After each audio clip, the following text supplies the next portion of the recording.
Hello students. आज हम पढ़ने जा रहे हैं चेंज इन वेलोसिटी और एक्सेलरेशन और दोनों ही बड़े इंटरेस्टिंग टॉपिक हैं। तो पहले हम बात करते हैं चेंज इन वेलोसिटी की। चेंज इन वेलोसिटी जैसा कि आपको नाम से ही समझ में आ रहा है, अगर हम फाइनल वेलोसिटी से इनिशियल वेलोसिटी को सब्ट्रैक्ट कर ले तो हमारे पास आ जाएगी चेंज इन वेलोसिटी। तो change in velocity is final velocity vector minus initial velocity vector. ये एक नया वेक्टर है। अगर हम कॉमन सेंस से सोचे तो ये final velocity plus minus initial velocity होगा। इसका मतलब हम फाइनल वेलोसिटी और नेगेटिव ऑफ इनिशियल वेलोसिटी को क्लब कर रहे हैं और उससे हमारे पास एक नया वेक्टर आ रहा है जो है change in velocity vector. Vector addition और वेक्टर का डिफरेंस हम पहले से जानते हैं। तो अगर ये इनिशियल वेलोसिटी थी और ये हमारे पास फाइनल वेलोसिटी थी तो हमें सोचना चाहिए कि इनिशियल का नेगेटिव इधर होगा और तब इन दोनों का रिजल्टेंट इधर पर होगा डेल्टा वी वेक्टर। मतलब मुझे लगता है कि direction of delta V vector is somewhere between V final vector and negative of V initial vector, क्योंकि दो वेक्टर का रिजल्टेंट उनके बीच में ही कहीं पर होता है। इसलिए वी फाइनल और माइनस वी इनिशियल का रिजल्टेंट भी उन दोनों के बीच में ही कहीं पर होगा। यानी इनिशियल के नेगेटिव और फाइनल के बीच में इसकी डायरेक्शन होती है। वेक्टर एडिशन के रूल्स फॉलो करें तो if angle between V initial and V final is theta, मतलब ये वाला एंगल अगर थीटा हो तो हम जानते हैं डेल्टा वी वेक्टर का मैग्नीट्यूड आएगा under root of V initial का स्क्वायर प्लस वी फाइनल का square minus two V initial V final cos theta.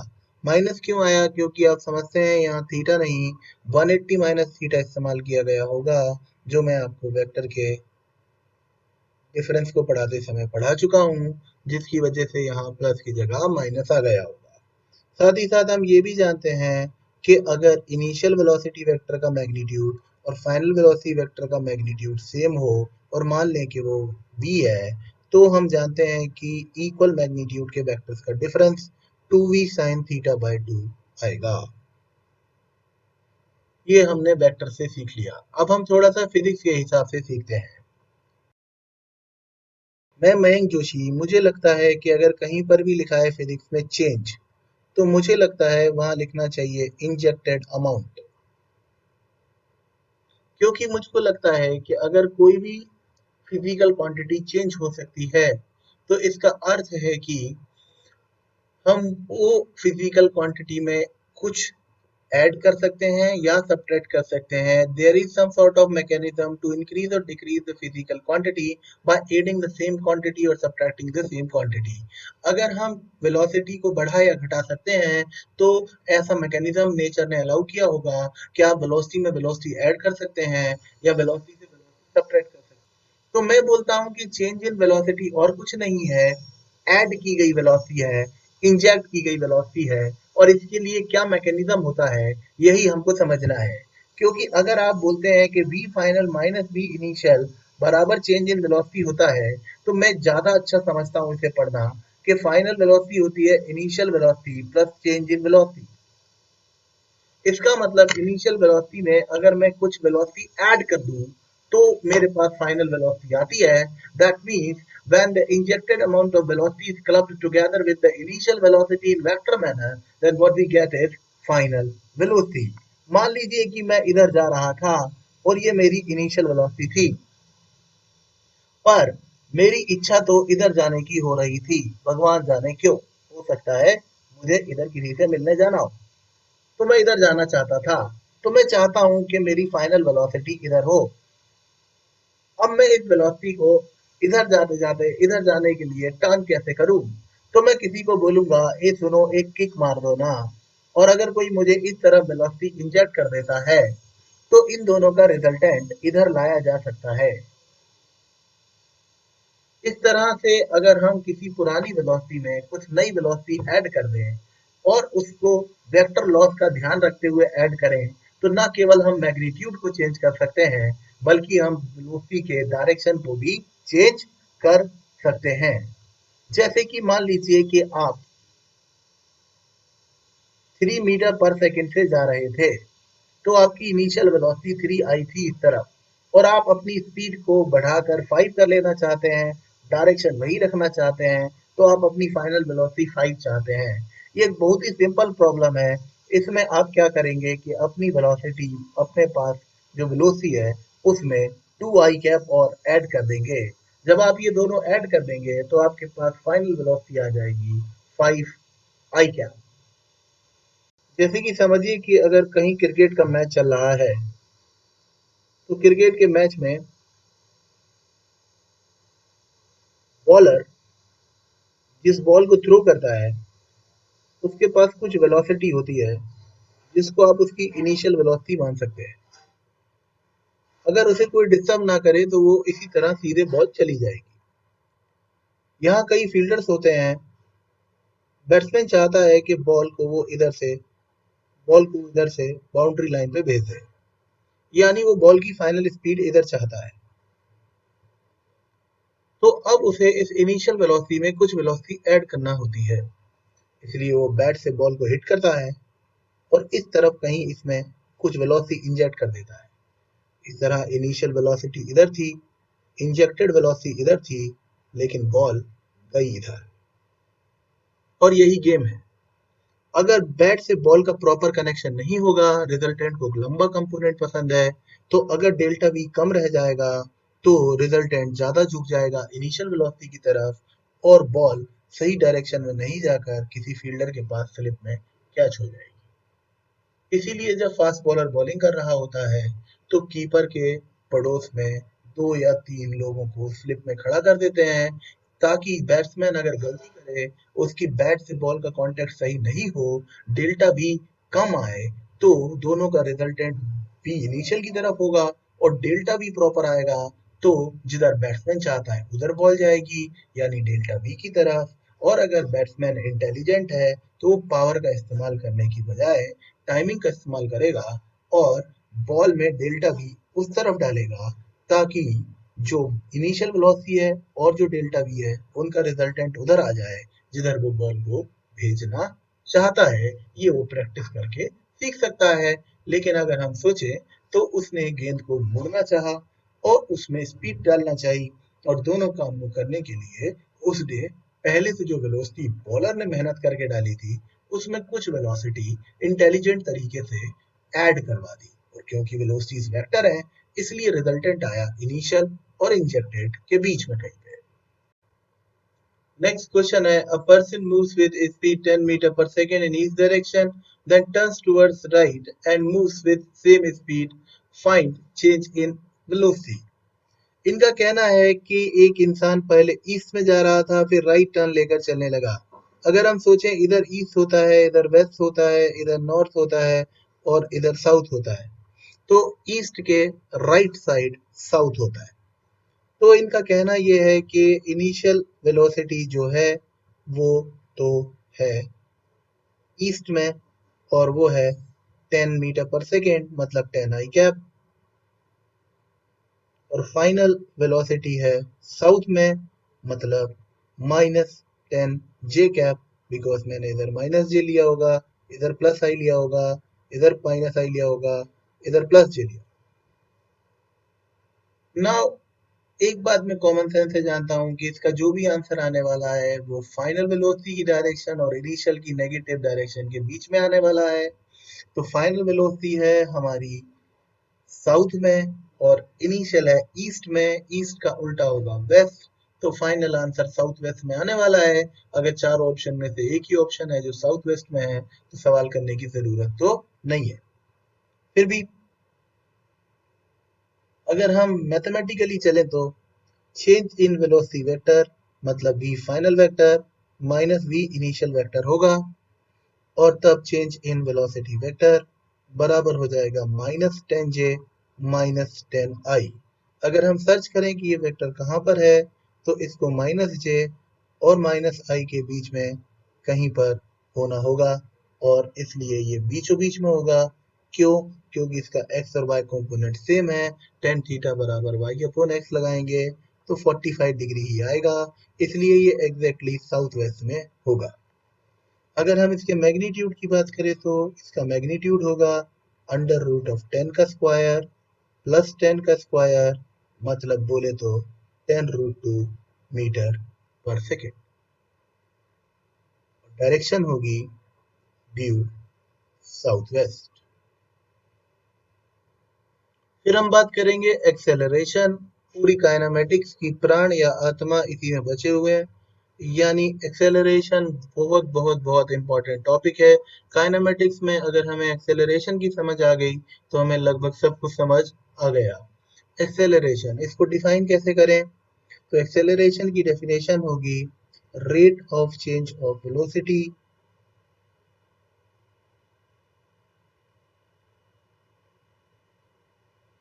With respect to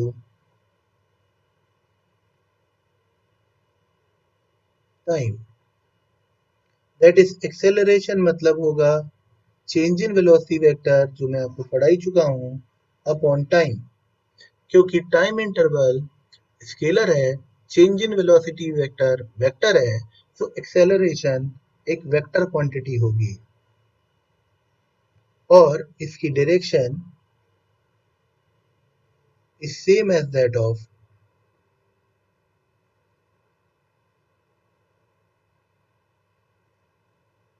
change in velocity vector, same as that of change in velocity vector। याद रखिए कि एक acceleration vector की direction वही होगी जो change in velocity vector की direction होगी। वेलोसिटी की डायरेक्शन डिस्प्लेसमेंट की डायरेक्शन में होती थी। वेलोसिटी की डायरेक्शन अगर आपको पता है तो आपको एग्जैक्टली पता है कि आप किधर जा रहे हैं, यानी आप किस डायरेक्शन में जा रहे हैं, ये केवल आपको वेलोसिटी की डायरेक्शन से पता चल सकता है, एक्सेलरेशन की डायरेक्शन से नहीं। क्योंकि एक्सेलरेशन वेलोसिटी के अपोजिट भी हो सकता है, सेम डायरेक्शन में भी हो सकता है, किसी और डायरेक्शन में भी हो सकता है। जैसे कि एक्सेलरेशन की डायरेक्शन वही है जो चेंज इन वेलोसिटी की डायरेक्शन है। अभी पिछले क्वेश्चन में आपने देखा कि कोई ईस्ट में जा रहा था और साउथ में मुड़ गया, तो उसकी change in velocity south west में आई। इसका फिजिकल मीनिंग है कि अगर आपको ईस्ट में जाते जाते साउथ में मुड़ना है तो कोई एक्सटर्नल एजेंसी होना चाहिए जो आपको धक्का लगाए साउथ वेस्ट में और आपके अंदर वेलोसिटी घुसाए साउथ वेस्ट में, वेलोसिटी इंजेक्ट करे साउथ वेस्ट में, तभी आप ईस्ट में जाते जाते वेस्ट में मुड़ पाएंगे। ये हमारे पास एक्सेलरेशन का मतलब है। फिर अगर हम इसकी यूनिट देखें तो एक्सेलरेशन की यूनिट होगी वेलोसिटी की यूनिट, यानी मीटर पर सेकेंड यानी कि मीटर पर सेकेंड स्क्वायर। पर मुझे मीटर पर सेकेंड ज्यादा पसंद है, क्योंकि इससे साफ पता चलता है कि एक्सेलरेशन का कैरेक्टरिस्टिक क्या है, what acceleration wants to do. When you apply acceleration to any body, then it injects velocity in the direction of application of itself. अगर एक्सेलरेशन हमने किसी बॉडी पर लगाया तो वो उस बॉडी में वेलोसिटी इंजेक्ट करने लगेगा लगातार पर सेकेंड, उतना जितना उसका मैग्नीट्यूड है, उसी डायरेक्शन में जिस डायरेक्शन में आपने एक्सेलरेशन अप्लाई किया। जैसे अर्थ हर चीज को अपने सेंटर की तरफ पुल करती है और ग्रेविटेशनल एक्सेलरेशन है 10 मीटर पर सेकेंड स्क्वायर अर्थ के सेंटर की तरफ, तो मैं इसे लिख सकता हूँ 10 मीटर पर सेकेंड, जिसका मतलब है कि अर्थ किसी भी बॉडी को अपने सेंटर की तरफ 10 मीटर पर सेकेंड का एक्सेलरेशन दे रही है। मतलब ग्राउंड सरफेस की तरफ 10 मीटर पर सेकेंड ऐड हो जाएगा किसी भी बॉडी में जो अंडर ग्रेविटी मूव कर रही है, फ्रीली फॉल कर रही है, उसकी डाउनवर्ड डायरेक्शन में वेलोसिटी इतनी ऐड हो जाएगी। सोचना चाहिए, एक्सेलरेशन वो एक्सटर्नल एजेंसी है जो वेलोसिटी इंजेक्ट करती है उस डायरेक्शन में जिस डायरेक्शन में उसे अप्लाई किया गया, लगातार बिना रुके बिना थके उस डायरेक्शन में जिस डायरेक्शन में आपने एक्सेलरेशन अप्लाई किया। इसको मैं आपको और डिटेल में समझाता हूँ। मान लीजिए आपने किसी टावर से एक बॉल को 10 मीटर पर सेकंड से हॉरिजॉन्टली फेंक दिया। अब क्योंकि ये टावर अर्थ पे है और अर्थ पर ग्रेविटेशनल एक्सेलरेशन है 10 मीटर पर सेकंड स्क्वायर, यानी कि 10 मीटर पर सेकंड, इसलिए t बराबर 0 टाइम पर अगर आपने इसे इधर फेंक दिया, अब चूंकि जो u है, ना इसकी डायरेक्शन में कोई एक्सेलरेशन लग रहा है, ना इसकी अपोजिट डायरेक्शन में कोई एक्सेलरेशन लग रहा है, तो u तो 10 मीटर पर सेकंड का 10 मीटर पर सेकंड ही रहेगा। लेकिन t बराबर 1 सेकंड पर u तो 10 मीटर पर सेकंड ही है, लेकिन क्योंकि इस g को 1 सेकंड मिल गया, तो इस 1 सेकंड में इसने y डायरेक्शन में इसके अंदर वेलोसिटी डाल दी होगी 10 मीटर पर सेकंड, क्योंकि एक्सेलरेशन का वही काम है। इस वजह से इन दोनों का रिजल्टेंट इधर हो गया होगा 10√2। एक और सेकंड के बाद u तो अभी भी उतना ही रहेगा, क्योंकि ना उसे कोई पीछे से धक्का दे रहा है, ना आगे से धक्का दे रहा है। और ये वाला जो एक्सेलरेशन है, इसने यहाँ वेलोसिटी 2 बार 2 सेकंड में 10-10 ऐड करके 20 मीटर पर सेकंड कर दी होगी, इसलिए इनका रिजल्टेंट अब इधर आ जाएगा, जो होगा √10 का स्क्वायर प्लस 20 का स्क्वायर, और वो ज्यादा झुका हुआ होगा 20 मीटर पर सेकंड की तरफ। इसीलिए जब आप छत से एक पत्थर को फेंकेंगे, तो वो इस तरीके से पैराबोलिक पाथ ट्रेस करता हुआ चला जाएगा। और ये बहुत ही कॉमन सेंस की बात है, आप कोई भी ऑब्जेक्ट सामने थ्रो कीजिए, वो इस तरह से अपनी डायरेक्शन चेंज करता हुआ चला जाता है। तो हमें सोचना चाहिए कि वो एक्सेलरेशन जो मोशन के परपेंडिकुलर डायरेक्शन में लग रहा है, उसने क्या किया, उसने वेलोसिटी भी इंजेक्ट की और डायरेक्शन को चेंज भी किया। इस तरह वो पार्टिकल अपना रास्ता भी बदला और उसकी स्पीड भी बढ़ती चली गई। क्या इस एक्सेलरेशन ने इनिशियल वेलोसिटी को छेड़ा? नहीं, इनिशियल वेलोसिटी वो की वही है। एक्सेलरेशन तो अपना काम कर रहा है, वो इनिशियल वेलोसिटी से ना छेड़ करता है ना छाड़। वो तो जिस डायरेक्शन में उसे लगाया, उस डायरेक्शन में वेलोसिटी इंजेक्ट करता जाता है, इंजेक्ट करता जाता है, इंजेक्ट करता जाता है। अब एक पार्टिकल के पास दो वेलोसिटी हो नहीं सकती, क्योंकि वेलोसिटी वेक्टर है, एक समय पर एक ही हो सकती है। तो इनिशियल वेलोसिटी और इंजेक्टेड वेलोसिटी आपस में जुड़ने लगती है। अब क्योंकि एक्सेलरेशन जिस साइड पे लग रहा है, उस तरफ वेलोसिटी बढ़ती जाएगी, और इसलिए वेलोसिटी एक्सेलरेशन की तरफ झुकने लगेगी। यानी जो रिजल्टेंट वेलोसिटी है, वो एक्सेलरेशन की तरफ शिफ्ट होने लगती है। क्यों? क्योंकि वो वाला कंपोनेंट बड़ा बड़ा बड़ा बड़ा बड़ा होता जाता है। अगर आप एक्सेलरेशन को सफिशिएंट टाइम दें, तो ये वेलोसिटी को अपने पैरेलल कर लेगा और फिर उसकी स्पीड को बढ़ाएगा बढ़ाएगा बढ़ाएगा बढ़ाएगा। यानी अगर हम बहुत ज्यादा ऊंचाई से एक पत्थर को फेंक दें, तो वो पहले यूं गोल घूमता हुआ पैराबोलिक पाथ पे आएगा और फाइनली कभी ना कभी वो एकदम स्ट्रेट लाइन में नीचे गिरने लगेगा, क्योंकि तब उसकी एक्सेलरेशन स्पीड बढ़ा बढ़ा के वाई डायरेक्शन में बहुत बहुत बहुत ज्यादा कर देगा। तो एक्स वाली स्पीड का कोई सिग्निफिकेंस नहीं बचेगा, रिजल्टेंट ऑलमोस्ट वाई डायरेक्शन के पैरेलल हो जाएगा। तो अब हमको ये बात क्लियर होनी चाहिए कि एक्सेलरेशन वो एक्सटर्नल एजेंसी है जो उस डायरेक्शन में वेलोसिटी इंजेक्ट करती है जिस डायरेक्शन में उसे लगा दिया जाए। अब वेलोसिटी चेंज क्यों होती है? वो एक्सेलरेशन लगाने का आफ्टर इफेक्ट है, क्योंकि एक्सेलरेशन का तो बड़ा सिंपल काम है कि वेलोसिटी घुसाओ, उस तरफ वेलोसिटी घुसाओ जिस तरफ आपको अप्लाई किया गया है। अब अगर उस बॉडी के पास कोई पुरानी वेलोसिटी है, तो वो वेक्टर तरीके से इस नई इंजेक्टेड वेलोसिटी में ऐड हो जाएगी। इसलिए हम कहते हैं कि एक्सेलरेशन लगाने से वेलोसिटी चेंज हो जाती है। एक्चुअली में एक्सेलरेशन खुद वो वेलोसिटी इंजेक्ट कर रहा होता है जितनी चेंज हुई, क्योंकि अगर आपने 10 का एक्सेलरेशन 1 सेकंड के लिए लगाया, तो उसने 10 वेलोसिटी इंजेक्ट कर दी। हाँ, वही घुसाई गई वेलोसिटी है, वही चेंज इन वेलोसिटी है। आपने उसको 2 सेकंड दिए, तो जो a इंटू टी है, वही चेंज इन वेलोसिटी है, या वही इंजेक्टेड वेलोसिटी है। वो पुरानी वेलोसिटी में वेक्टर तरीके से जुड़ गया, इसलिए नई वेलोसिटी आ गई, और इसलिए एक्सेलरेशन वेलोसिटी को चेंज कर दिया। एक्सेलरेशन को भी फर्दर दो पार्ट में डिवाइड किया जा सकता है, यूनिफॉर्म एक्सेलरेशन और non uniform acceleration. Uniform acceleration मतलब एक्सेलरेशन वेक्टर कांस्टेंट है, मतलब ना इसकी मैग्नीट्यूड चेंज होनी चाहिए, ना ही इसकी डायरेक्शन चेंज होनी चाहिए। अगर एक्सेलरेशन कांस्टेंट है तो हम न्यूमेरिकल्स को डील कर सकते हैं इक्वेशन ऑफ मोशन से। इक्वेशन ऑफ मोशन हम अलग से पढ़ लेंगे नेक्स्ट लेक्चर में, पर अगर एक्सेलरेशन कांस्टेंट है तो हमें सवालों के जवाब देना होते हैं इक्वेशन ऑफ मोशन से। अगर एक्सेलरेशन यूनिफॉर्म या कांस्टेंट है तो उसके अंडर जो बॉडी है वो दो ही तरीके के पाथ बना सकती है। पहला रास्ता हो सकता है straight line.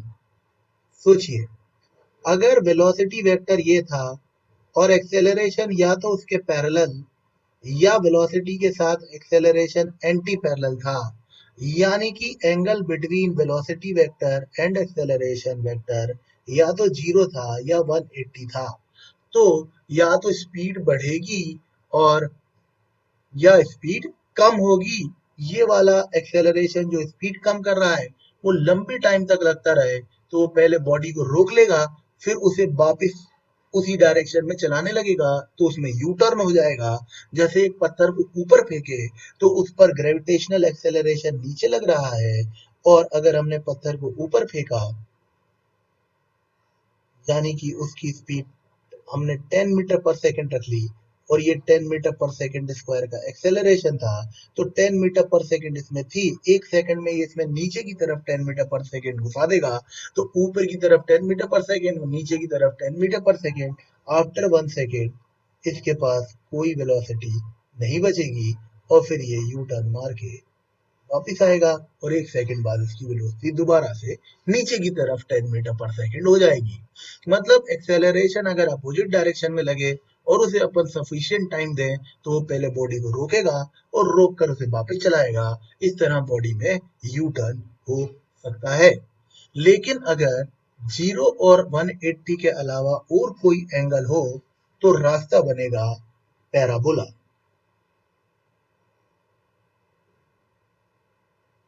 If angle between initial velocity and acceleration is other than 0 और 180 डिग्री, 0 भी नहीं हो और 180 भी नहीं हो, अदर देन 0 और 180। तो अगर 180 और 0 के अलावा कोई भी एंगल हो, जैसे ग्रेविटेशनल एक्सेलरेशन एक यूनिफॉर्म एक्सेलरेशन है, आप एक पत्थर को ऊपर फेंकिए, ऊपर जाएगा वापस आएगा, स्ट्रेट लाइन में मूव कर रहा है, छत से नीचे गिराइए स्ट्रेट लाइन में मूव कर रहा है। इन दो केस में जी और इनिशियल वेलोसिटी की डायरेक्शन या तो पैरेलल है या एंटी पैरेलल है, लेकिन आप छत से चारों तरफ पत्थर को फेंकिए, वो पैराबोलिक पाथ बनाते हुए गिर जाएंगे एक फाउंटेन की तरह। अगर एक्सेलरेशन नॉन यूनिफॉर्म है यानी कि कांस्टेंट नहीं है, मतलब या तो उसकी डायरेक्शन चेंज हो रही है या उसका मैग्नीट्यूड चेंज हो रहा है या दोनों साइमल्टेनियसली चेंज हो रहे हैं, तो उस समय हमें न्यूमेरिकल्स करने के लिए कैलकुलस मेथड यूज करना पड़ेगी। कैलकुलस मेथड यूज करना पड़ेगी। कैलकुलस मेथड यूज करने के लिए हमें समझ होना चाहिए इंस्टेंटेनियस एक्सेलरेशन की और एवरेज एक्सेलरेशन की। बात करते हैं सबसे पहले एवरेज एक्सेलरेशन। एवरेज एक्सेलरेशन मतलब total change in velocity upon time interval. मतलब किसी गिवन टाइम इंटरवल में टोटल चेंज कितना आया वेलोसिटी में, वो अगर हम पता कर लें और उसे टाइम से डिवाइड कर दें तो हमारे पास एवरेज एक्सेलरेशन आ जाएगा। अगर हम वेलोसिटी और टाइम के बीच में ग्राफ ड्रॉ कर लें,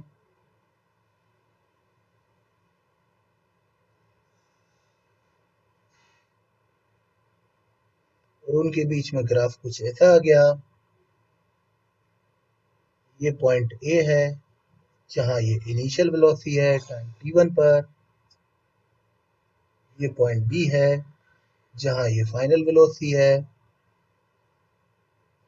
टाइम t2 पर। तो हमें दिख रहा है कि ये डेल्टा v है और ये डेल्टा t है। तब अगर हम यहाँ एक कॉर्ड का स्लोप बनाएं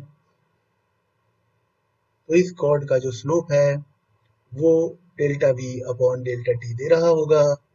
इसलिए इसको हम tan थीटा लिख सकते हैं। याद रखिए tan थीटा है slope of chord of velocity time curve. Special point ये है कि अगर equation between acceleration and time is linear, then आप एवरेज निकाल सकते हो a initial plus a final upon 2 से। बिल्कुल उसी तरह जैसे हम वेलोसिटी का एवरेज निकाल लेते थे। फिर अगर हम इंस्टेंटेनियस एक्सेलरेशन की बात करें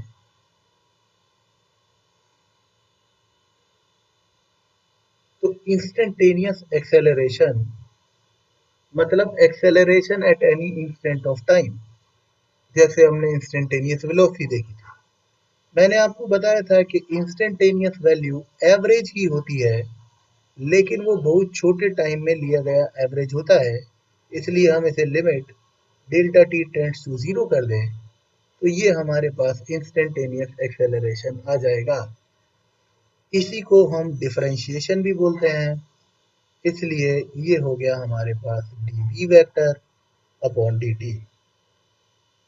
इसका मतलब अगर हमें किसी पर्टिकुलर इंस्टेंट ऑफ टाइम पर एक्सेलरेशन चाहिए तो हम वेलोसिटी वेक्टर की जो इक्वेशन हमें दे रखी है हम उसे डिफरेंशिएट कर दें। अगर हम उसे डिफरेंशिएट कर देंगे तो हमारे पास एक्सेलरेशन की इंस्टेंटेनियस वैल्यू आ जाएगी। और इसको ग्राफिकली सोचे तो ये होगा slope of tangent to the velocity time curve. अब हम कुछ न्यूमेरिकल से और ज्यादा क्लियरिटी लाने की कोशिश करते हैं। क्वेश्चन है a particle moves on a circular path of radius 5 metre with constant speed 5 meter per second.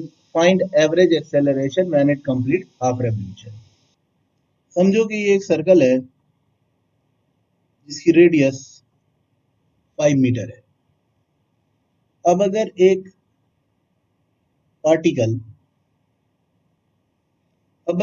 Particle point A से पॉइंट बी तक जाता है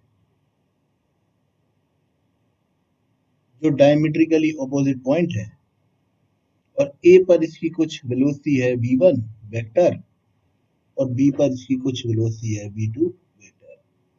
उन्होंने बताया गया है कि इसकी स्पीड कांस्टेंट है। स्पीड कांस्टेंट है मतलब ये 5 मीटर पर सेकेंड से चल रहा है। तो अगर मैं इसे मान लूँ 5 जे कैप तो ये हो जाएगा -5 जे कैप। अब मुझे चाहिए एवरेज एक्सेलरेशन, जिसको निकालने के लिए दो चीजें चाहिए, एक तो चेंज इन वेलोसिटी वेक्टर और दूसरा टाइम। यहां से यहां तक का जो डिस्टेंस है वो हुआ होगा पाई आर, हाफ साइकिल, और उसको हमने 5 मीटर पर सेकेंड से चल के पूरा किया। तो ए से बी तक जाने में टाइम कितना लगा होगा? वो लगा होगा पाई आर अपॉन स्पीड। तो पाई आर का मतलब 5 है, स्पीड का मतलब भी 5 है, मतलब टाइम लगा होगा 5 सेकेंड। फिर निकालें चेंज इन वेलोसिटी वेक्टर, तो होगा final vector minus initial vector. तो चेंज इन वेलोसिटी वेक्टर आएगा -5 जे कैप -5 जे कैप। तो डेल्टा वी वेक्टर बराबर हो जाएगा -10 जे कैप। डेल्टा वी की मैग्नीट्यूड आ जाएगी 10 मीटर पर सेकेंड। अब हमें चाहिए एवरेज एक्सेलरेशन, उसका मैग्नीट्यूड होगा चेंज इन वेलोसिटी वेक्टर का मैग्नीट्यूड डिवाइडेड बाय टाइम, तो ये हो जाएगा 10/5 मीटर पर सेकेंड स्क्वायर। ये इसका आंसर आ गया।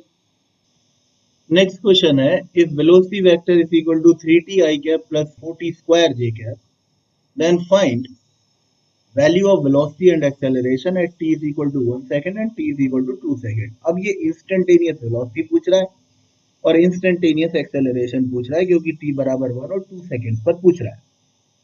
तो इसको सॉल्व करते हैं। हम जानते हैं कि एक्सेलरेशन होगा instantaneous acceleration dv upon dt होगा, तो हम इसको डिफरेंशिएट कर लेंगे। Differentiation of 3t I cap plus 4t square, 3 से कोई लड़ाई नहीं है, t का डिफरेंशिएशन t के रिस्पेक्ट में 1 देगा, 4t स्क्वायर का डिफरेंशिएशन करना है, तो dt अपॉन dt तो 1 हो जाएगा और t की पावर n का फॉर्मूला हो जाएगा nt n-1। ये दोनों लगाने पर ये हो जाएगा 3i प्लस 4, ये हो जाएगा 2t 2-1 j, तो ये हो जाएगा 3i cap plus 8t j cap. ये हमारे पास एक्सेलरेशन की वैल्यू है। अब हम गिवन टाइमिंग्स पर वेलोसिटी और एक्सेलरेशन दोनों बता सकते हैं।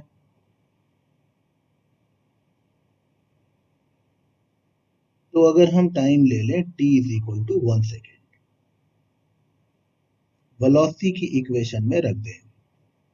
वेलोसिटी थी 3t I कैप, तो t की जगह 1 रख दें, I cap plus 4t square, t की जगह 1 रख दें, j कैप, तो वेलोसिटी वेक्टर आ गया 3i cap plus 4j cap. Acceleration की वैल्यू थी 3i cap plus 8tj cap, t की जगह 1 रख दें, तो एक्सेलरेशन आ गया 3i प्लस 8j। ये हमारे पास एक्सेलरेशन की वैल्यू हो गई। t is equal to 2 seconds पर देखें तो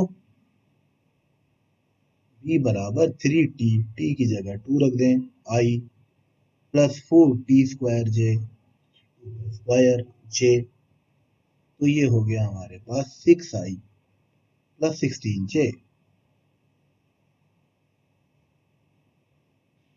फिर एक्सेलरेशन देखें, वो है 3i प्लस 8t, t की जगह 2 रख दें, तो ये हो गया हमारे पास 3i प्लस 16j। इस तरह हम देख सकते हैं कि अगर हमें वेलोसिटी की इक्वेशन दी हो तो हम इंस्टेंटेनियस एक्सेलरेशन कैलकुलेट कर सकते हैं। एक बड़ा विचार आता है दिमाग में कि रिटार्डेशन, रिटार्डेशन वर्ड बुक में कई बार लिखा होता है, तो व्हाट इज रिटार्डेशन? एक्चुअली में रिटार्डेशन आप मान सकते हैं एक्सेलरेशन का निकनेम है। हम उस एक्सेलरेशन को रिटार्डेशन कहते हैं जो स्पीडिंग डाउन का कॉज होता है। Whenever acceleration causes speeding down, then we can call it retardation. So retardation मतलब when acceleration causes speeding down, it is called retardation. अब यहाँ एक मिसकंसेप्शन है, लोग सोचते हैं कि रिटार्डेशन मतलब नेगेटिव एक्सेलरेशन। ये गलत बात है, ये मिसकंसेप्शन है। देखिए मैं आपको समझाता हूँ। अगर हमारे वेलोसिटी पॉजिटिव है, पॉजिटिव मतलब हमने जिस डायरेक्शन को पॉजिटिव लिया है, से कि ये डायरेक्शन पॉजिटिव था, ये डायरेक्शन नेगेटिव था, तो ये पॉजिटिव डायरेक्शन में है। इसके अपोजिट एक्सेलरेशन होगा तो वो नेगेटिव एक्सेलरेशन होगा, then it causes speeding down. पर अगर इसकी उल्टी सिचुएशन हो, वेलोसिटी नेगेटिव डायरेक्शन में है और एक्सेलरेशन पॉजिटिव डायरेक्शन में है, तब भी तो ये स्पीडिंग डाउन ही करेगा।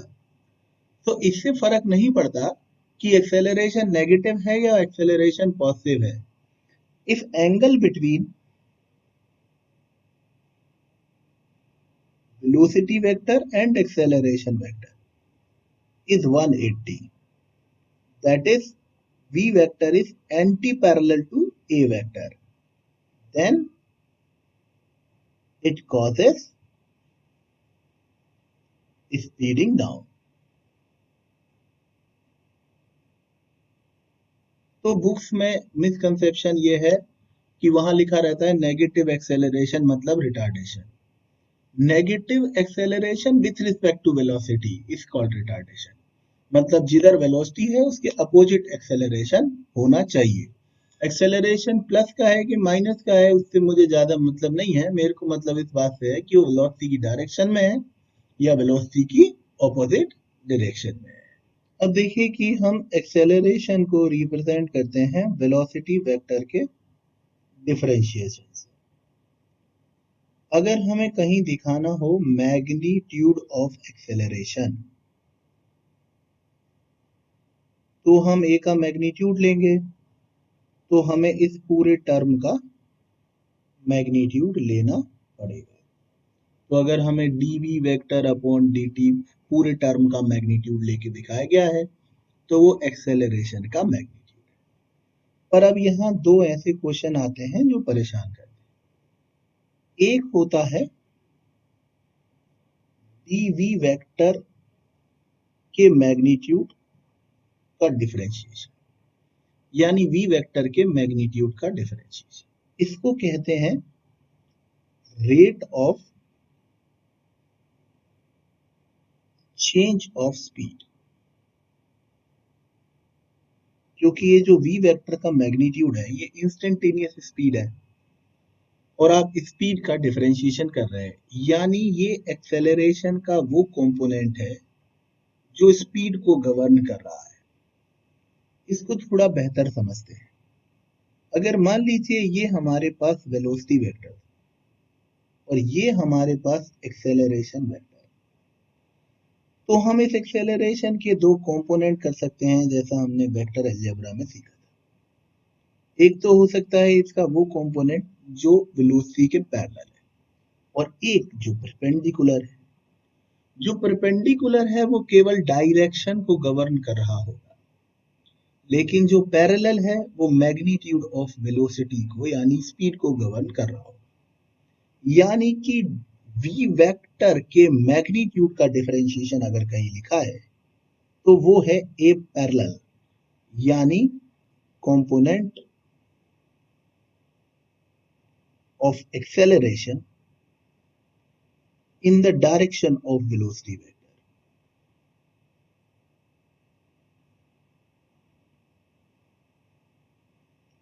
आप जानते हैं कंपोनेंट को प्रोजेक्शन भी लिख सकते हैं, यानी projection of A vector along B vector. मैंने आपको प्रोजेक्शन निकालना भी सिखाया था, इसलिए ए पैरेलल यानी कि डीवी वेक्टर के मैग्नीट्यूड का डिफरेंशिएशन बराबर होगा ए वेक्टर डॉट वी कैप। ये इसका प्रोजेक्शन होगा। इसको वेक्टर फॉर्म में लिखना है तो एक वी कैप और लिखना पड़ेगा, ऐसा हमने वेक्टर्स में सीखा था।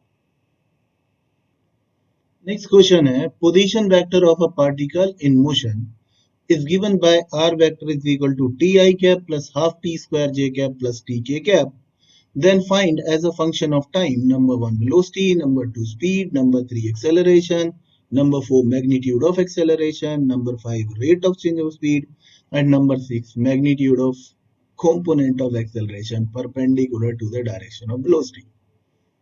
लगभग सब कुछ ही पूछ लिया। चलिए ट्राई करते हैं।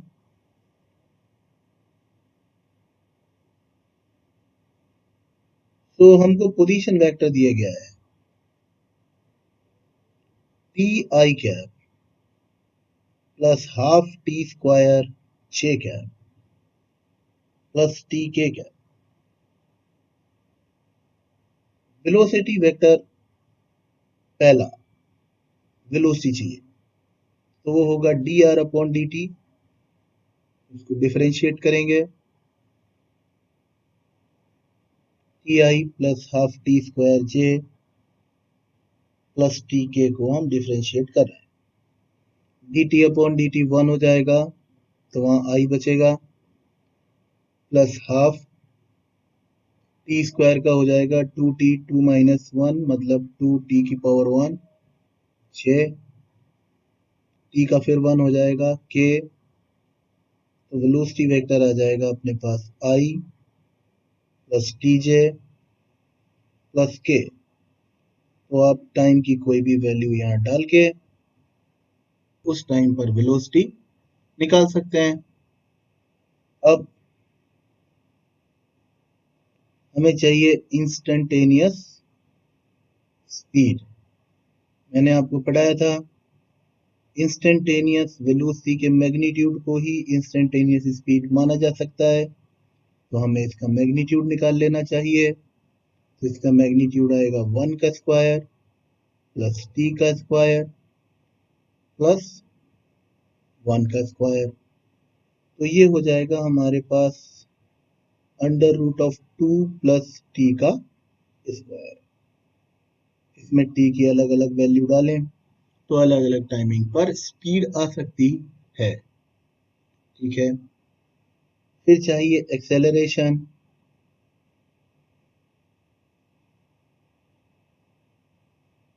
एक्सेलरेशन होगा D we vector upon D T,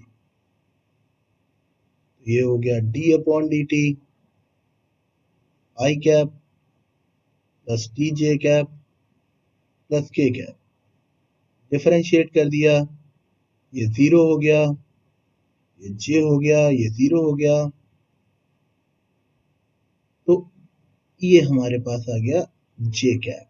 तो एक्सेलरेशन की वैल्यू हो गई जे कैप।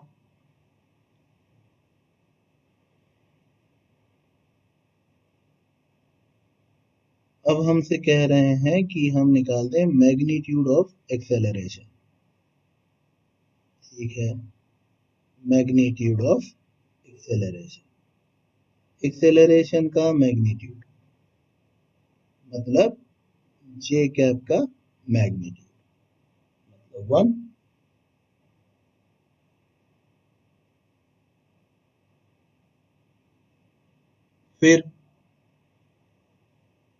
फिर अगर हम से पूछा जा रहा है rate of change of speed,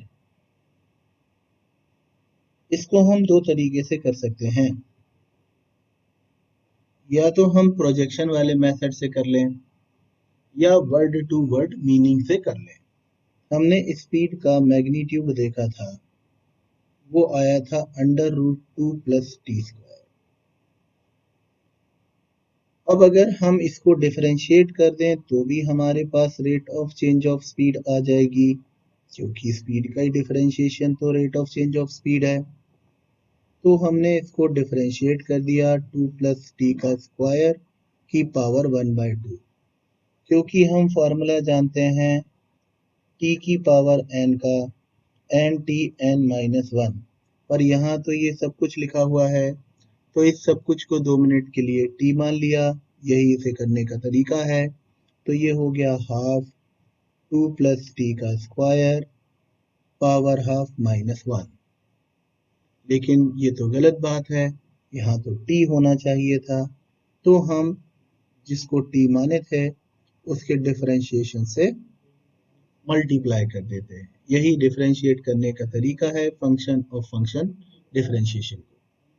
तो ये हुआ हमारे पास हाफ, ये फिर से हो गए 2 प्लस टी स्क्वायर की पावर -1/2।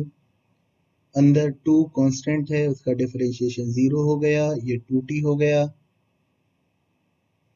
तो ये 2 से ये वाला 2 कैंसिल आउट हो गया, ये t बचा और ये पावर -1/2 नीचे आके हो गई +1/2 और उसका मतलब होता है स्क्वायर रूट, इसलिए ये हमारे पास a पैरेलल की वैल्यू आ गई।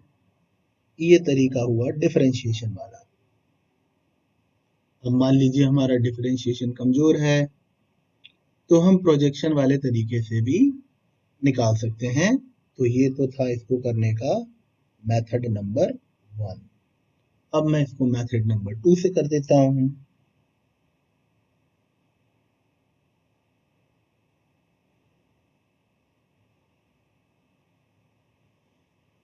तो इसको करने का मेथड नंबर 2 होगा कि ए पैरेलल मतलब होता है projection of acceleration in the direction of velocity, मतलब a vector dot we cap. A vector तो वो तो था j cap dot we cap मतलब v vector upon magnitude of v vector.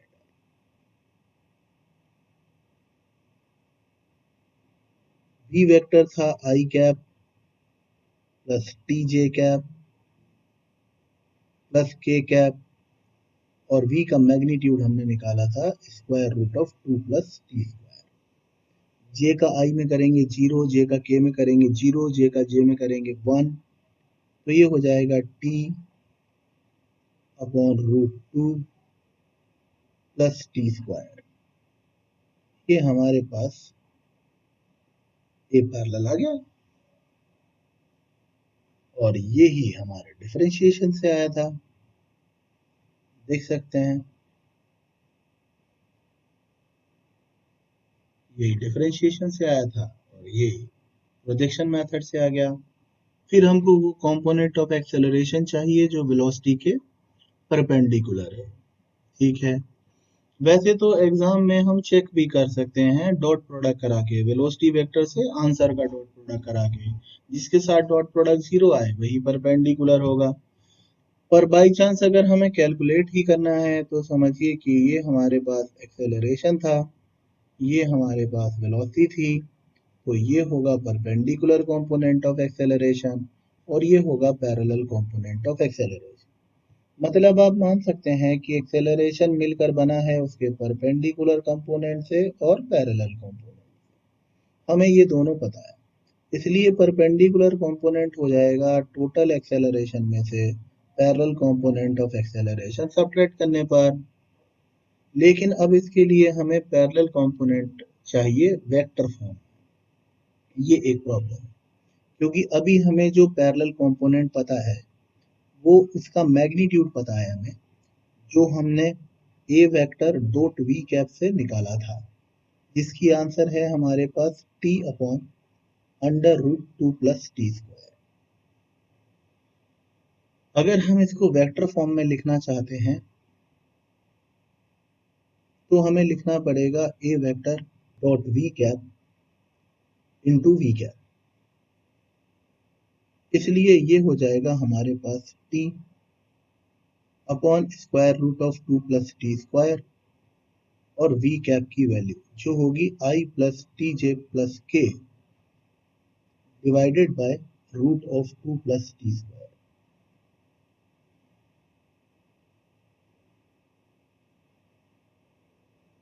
तो ये हो जाएगा हमारे पास t i plus T square j plus t k divided by 2 plus T square.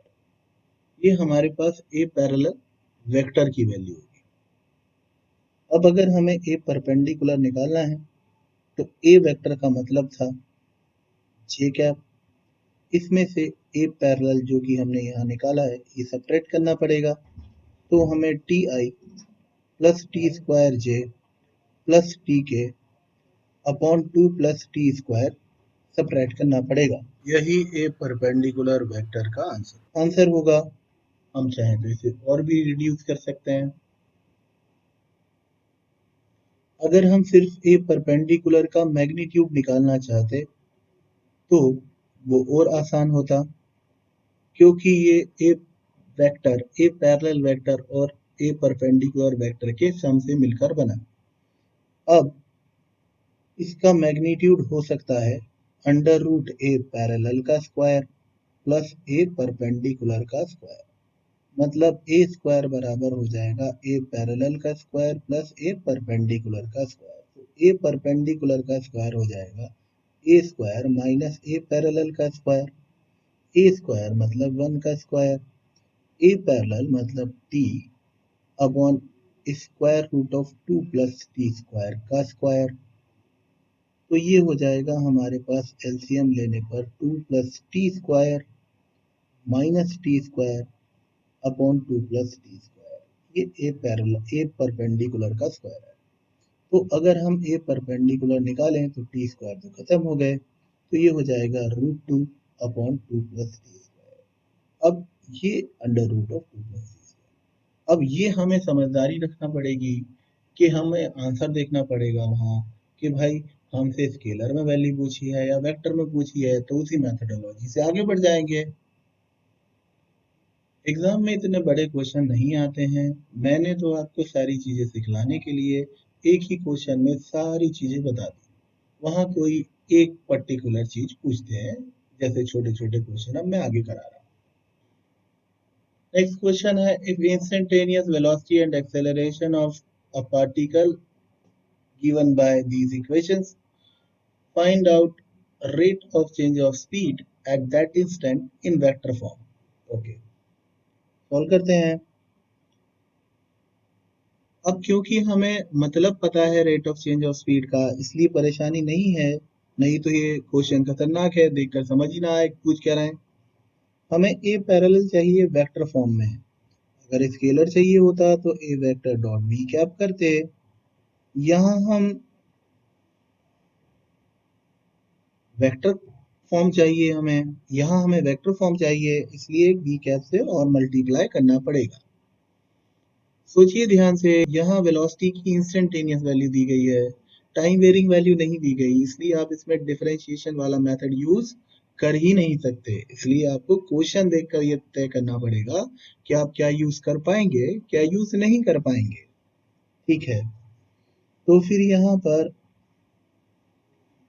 ये हुआ a vector dot v vector upon magnitude of v vector, और साथ में यहाँ भी आएगा v vector upon magnitude of v vector. अंदर bracket के अंदर डॉट प्रोडक्ट हो रहा है, बाहर कोई डॉट प्रोडक्ट नहीं हो रहा है। चलिए, तो ये मेरे पास हो गया 2i cap plus j cap, जबकि v वेक्टर है 3i cap plus 4j cap. इसका मैग्नीट्यूड भी लिखना होगा, तो वो होगा 3 का स्क्वायर प्लस 4 का स्क्वायर रूट, दैट इज 5। इन दोनों का डॉट प्रोडक्ट कराना होगा, और v कैप की यही वैल्यू एक बार और बाहर भी लिखना होगी।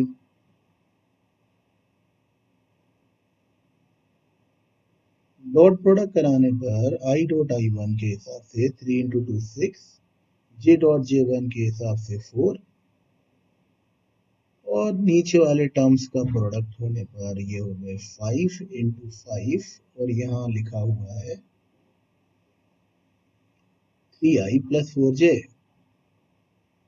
6 प्लस 4 10 हो गया, 5 से 10 2 टाइम्स डिवाइड हो गया, तो ये हो गया 2/5 3i प्लस 4j।